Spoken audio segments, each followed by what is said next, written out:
up, guys? I'm gonna tell you guys. Um, Basically how I made it.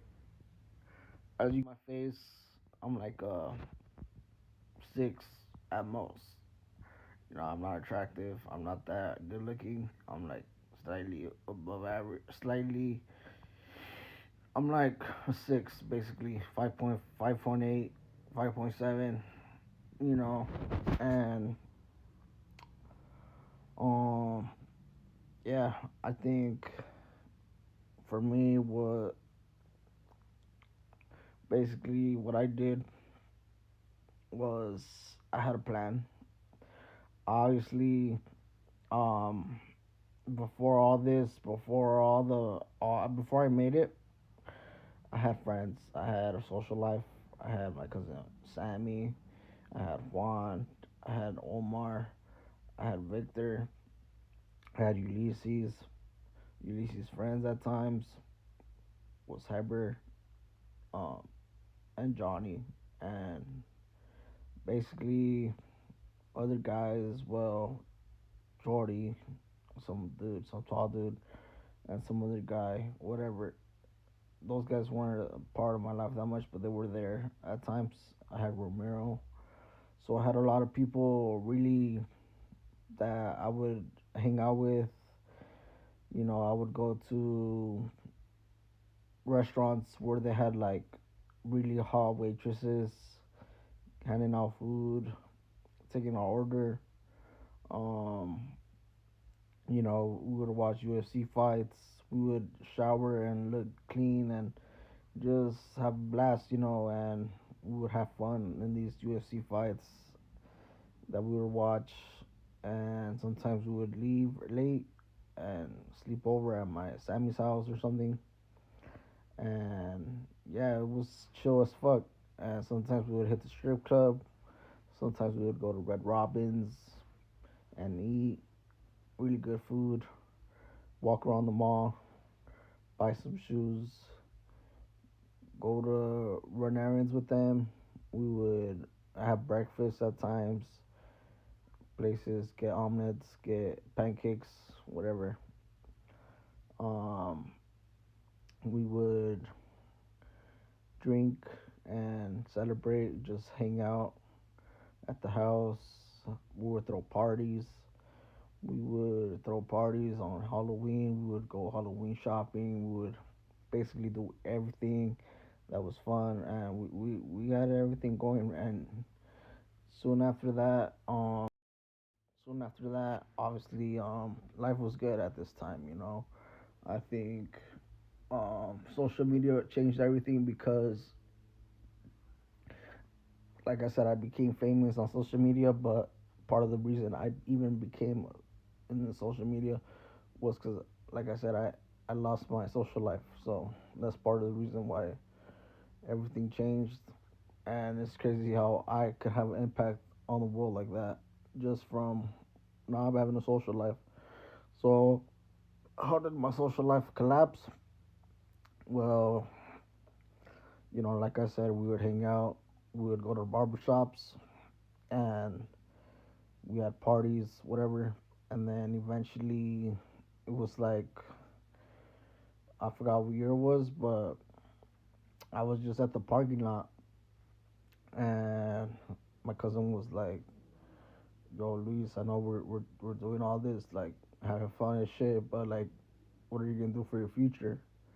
Like, what are you gonna do when you get older? Like, how are you gonna make it in life? Like, how are you gonna become someone?"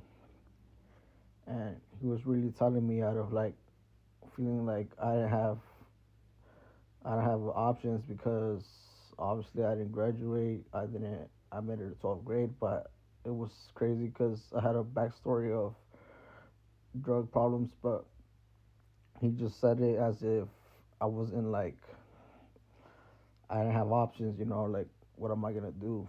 So at this point, I was like, I've been going everywhere with these guys, and I lived a crazy life with these guys, and obviously I got to live a social life, and that just hit me. I was like, if I get laid with the girl and she's a good girl and I get laid with her, then maybe I could get rich in life. Maybe that's a part that would help me be happy and help me be someone in life.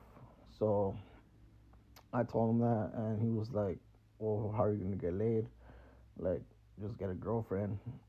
And I knew because I had tried all these girls on social media, and I knew how hard and corrupt the game was.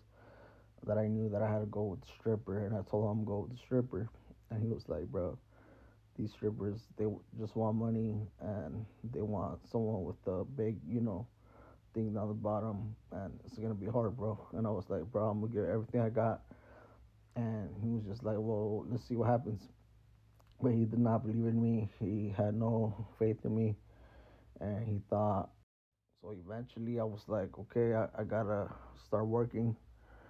So at this point, our social life started to really stop going at a high level. I mean, I would work, right? I would work, and I would work with people like Gabachos, like Chris, um, Mark, and you know Alfredo, whatever. I forgot his name, but we would work with these guys, and we would go to these jobs, and it was tough because I would wake up early, and obviously I would take my meds the day before, so I would be really like drowsy and shit, and then I would head to the job site, and once I would get there, it would be like really dusty, like foggy, like kind of like really early in the morning, and we'd be in the hills, like really high. And my dad would just be like, "Okay, get the tools, like get everything going, get this bucket over here, help Chris with the the this over here." So I was just like a sponge, like work, like I would go here, and I can't complain about it. I had to do everything at 110% just to prove to these guys that I'm a hard worker and that I want the money that they're giving me. So I would do everything they tell me, like do this, do that, go get these tools over here, go do this, go do that, like clean this over here, take this out, um, take this over here, go get this, go get that. So it's just constant work, up and down, and clean this, clean that, you know. We would get lunch, like just right here, we'll be back, and then we'll go to like the bar and shit, and eat, and then we'll come back, and then I would just be in the truck all hot, fucking sweating from everything I just did, and we'll continue, okay, do this, do that, do this, and then eventually it would be time to go home, and we would go, and we'd just drive off, and I would just rest like hell yeah, I made the money. I would make like 120 to 140 a day, probably like 140 that day, and I would save up. And meanwhile, I would message my cousin Sammy. I would be like, "Yo, Sammy, what's up, man? What are you gonna do this weekend? Like, let's hang out, let's go out." But in reality, I just wanted to get girls. I would say like, "Hey, let's watch the fight." But in reality, I had a secret mind in my head where I would be like, "Let's hit the strip club." So I would try to convince them, and then they would be like, "Okay, well, I can't go right now. I'm gonna do something." Or they would be like, "I can't right now. Just get on COD. Just get on Call of Duty." So sometimes they would be like, "Yeah, let's hang out," and I would have my money with me, and we would just go to like his house or something, drink some beers, and then that's we would go to like a restaurant or some shit and eat, and then get out or whatever. But you know, eventually, like I said, I spent the whole year, and sometimes I would go to work, right? I would go to work, and I would get there, it would just be like I would get there and I would just enjoy the whole ride because like at this point I'm not trying to work that much, you know. I'm just trying to enjoy the ride because it's a long ride to work. So we would get there and then I would just be like, fuck, I gotta get up, I gotta start moving shit. So we'd get there, I would walk around the job site and I would just be like, okay, what are we gonna do? And then my dad would be like, okay, right now they're gonna bring some tools. We're gonna have to unload them. So the tools would get here, and there I go, unloading tools. Big tools, just taking it to the back. So I would work early, already grinding, already trying to make money, and I would have the dude next to me, my coworker, just completely like douchebag. Like he would just be like yapping and yapping, like, "Oh, guess what I did this morning? I got laid with my chick," and he would just brag to me because he probably knew I was a virgin or some shit. But this this type of shit was just like he didn't know I was a virgin, but I would lie. I would just lie to him that I got laid, but he would just be yapping like, "Oh yeah, I got laid with this chick in the morning. What'd you do?" And then it was almost like he hated me, and there was like a competition there or whatever. But like I said, at this point, I was smoking weed at the time. I didn't really give a fuck about like because, like I said, my social life was declining. I was still trying to grind, trying to work for that spot to get laid at the strip club. So eventually, I would just deal with this dude's. I would just deal with the stuff he would say. So I would just go back, and then they would be like, "Okay, Luis, we're gonna have to tie this rebar." So we would tie a bunch of rebar and then just tie it. I would put music in the Bluetooth, and then my dad would be like, "All right, we're gonna come back. We're gonna go get more material, or we're gonna go get more of this." So I would stay there, right, tying rebar all day. My fingers would be hurting, and then eventually they would come and they would be like, "How much did you guys tie?" So we were like, "We tied four in a row," and then we would lift them up and put them in the holes, and then we would get some fruit, and then I would just drink beer because I didn't really care, man. I was just kind of like I'm wilding, and then would go home and back at home. It was kind of chill. I think the community was as how it is now. I think back then it was more like people just stayed calm. They didn't really fuck with anyone, but they were just on their own on their own business type of shit. So I'd head back home and I would just continue, man. Hey Sammy, like, hey, you just want to hang out? Like, what are you guys trying to do? Like, I would always backlash on that. I would always go back to that, trying to get girls, trying to get laid. Like, I would always put that first in mind as I get back home.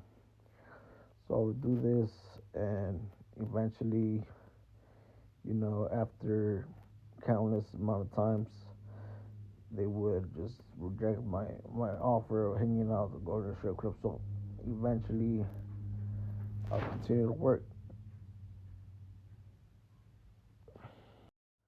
So eventually, I would go to another job. So this is another job. So I would go to this other job, right? And my dad would be like, "Okay, Luis, I want you to clean out all that back yarn, and clean it all out, and throw it in the bucket, in the bin." So I would do that. I would spend like 40 minutes just chopping it with the stick and just chopping it, and cleaning everything out.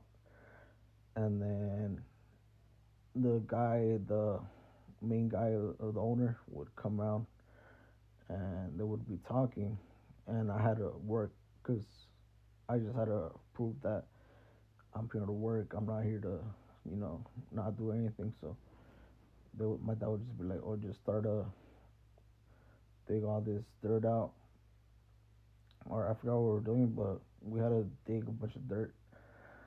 So we just dig it, dig it, dig, And then eventually we would just go home. I would get paid or another job where my dad would be like, okay, we're gonna go, and you gotta wake up early.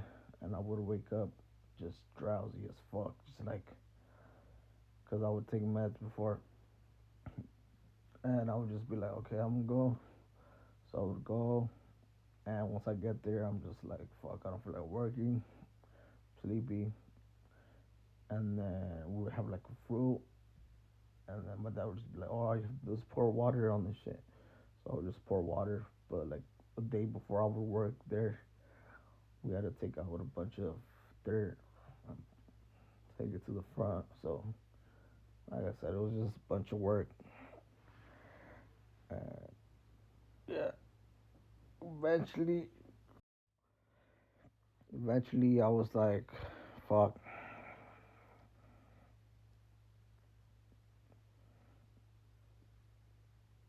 I was making some money, so at this point I was like, I have, I have money. I have 430 bucks. So I was like, I'm gonna hit up Sammy. So at this point, Sammy was already out the picture, and all of them, they just stopped fucking with me. So I started hitting up other friends, and it was a Friday night, and I would just fuck around. I remember just being like, I'm just gonna hit up random people and see what they say. But I wasn't really taking it serious. I didn't expect them to be like, yeah, let's go. So eventually, I hit up one of my friends, and he actually said, yeah, let's go. So I was like, this guy for real. And then I just started looking for clothes, started to change, shower, and this was basically the last time, the last opportunity I had. So remember that those videos where they say people quit right when everything they want is given to the is there for them, and they quit right at that moment. And this was one of those moments. And I remember telling myself, you will forever regret this if you decline your friend's offer to go. And even though I had a mini headache, I had a little migraine. Even though I didn't feel like going, I still went. And believe it or not, I got laid that night. And that night changed my life. And it was just off, just deciding to go. And yeah, that's basically how I made it. And after that, I became happy. I had motivational breakup now. I had motivational work, and I ended up making like 28 grand. Yeah, that's basically it.